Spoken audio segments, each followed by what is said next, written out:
nagadi tahay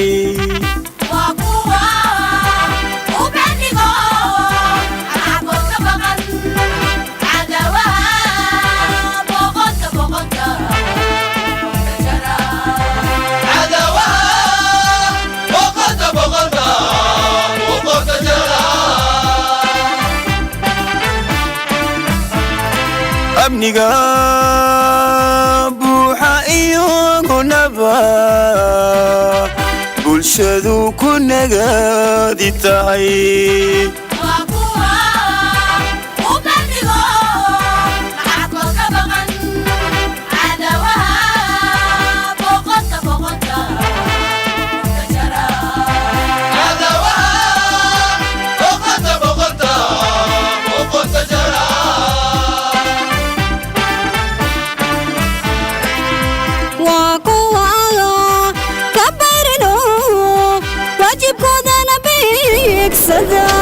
bareer hawsha u guto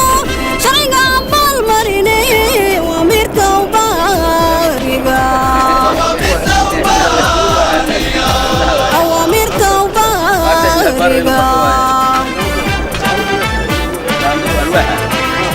waa kuwa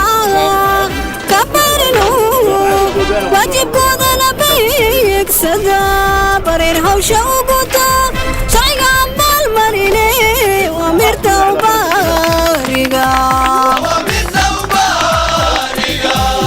waxaan idinku salaamayaa assalaamu calaykum waraxmatullaahi wabarakaatu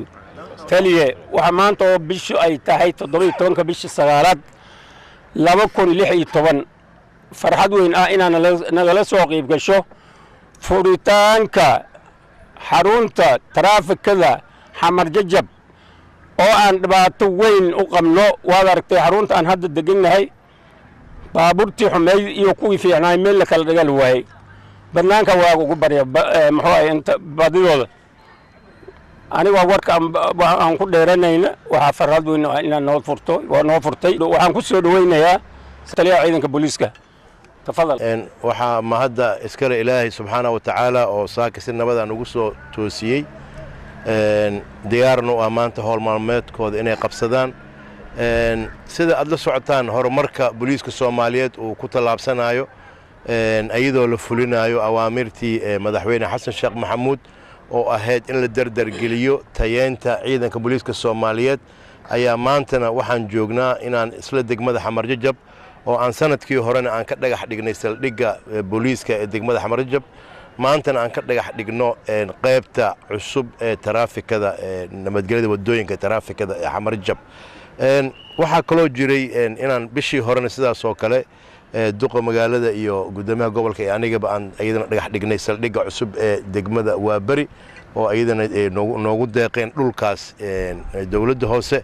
marka waxaan rabnaa inaan halkaan fursaddan uga faa'iideysano haddaan anaka booliiska nahay waxaanu qaadanay tusaalihii iyo talooyinkii madaxweynaha ee ahaa inaan la sugin wax alaala qof walba wuxuu qabsan karo uu qabsado haddaan booliiska Soomaaliyeed aan nahay hal $1 iska aroorino meeshaan way dhistaadii ilaa idmo waana dhisi doonaa waana ku jirnaa tayeenta ciidanka booliiska Soomaaliyeed xagga tababarada iyo xagga qalabaynta iyo xagga in loo helo meel ay degaan ama ay ku shaqeeyaan hadii ilaahay idmo waxaan rabaa inaan halkaan aan uga mahad celiyo sareeyo guuto Dayib Axmed Dayib oo runtii asagana guriga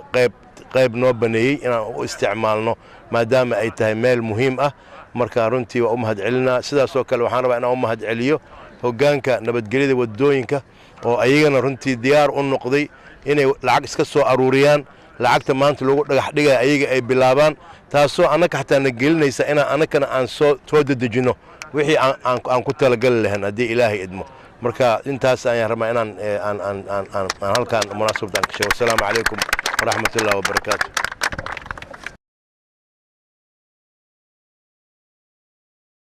taliye waxaad faahfaahin ka siisaa dadweynaha TV-ga ka daawanaya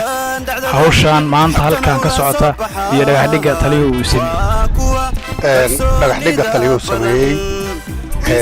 howlihii awalba taliyuhu oo waday oo ahayd dib u dhiska ciidanka booliiska ama xiriyaha ha noqoto ama ciidanka naftiisa ha noqoto ayuu ka mid yahay waxaana ka shidaal qaadanaynaa oo aanun fulinaynaa awaamirta taliyaha booliiska Soomaaliyeed annagoo daba joogna awaamirtiisa ahaaday dalkaaga dhiso iskaa wax u qabsana ku dhiso ayaan tanna waxaan wuxuu noogu magacaabay inay tahay hub oo ciidanka nabadgelyada wadooyinka uu leeyahay saakana uu dhagaxa dhigay annaguna waa dhisaynaa insha Allah iskaa wax u qabsan ku dhisanaynaa annagoo taliyaha la kaashanayno annaguna u taaganba inaan qarash kana bixinno ayaysan wax fiicanna meeshaan ka dhisno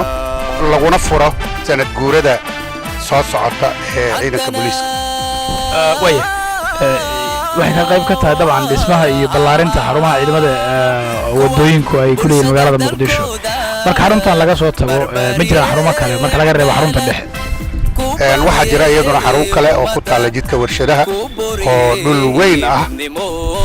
dad shacabuna uu degay marka iyadana waa laga saari doonaa insha Allah iyadana waa dhisi doonaa si magaalada afarteera koone looga helo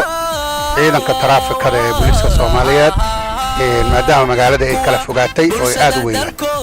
kowaca ciidamada ay sameynayaan iyo dib u dhiska aad ku wadaan sida wareegta taliska gobolka Banaadir ee ciidamada taraafikada ciidanka taraafikada wuxuu ka mid yahay ciidanka booliiska ee la dhisayo dhalinyarada lagu soo diray waa la kobciyey waa yaraaya waa la badiyey tayadiisa iyo tiradiisaba waa la badiyey haddana weli waa la wadaa ma dhammaanin waad aragtay xarunta hadda dhexe ee aanu degannahay Jangani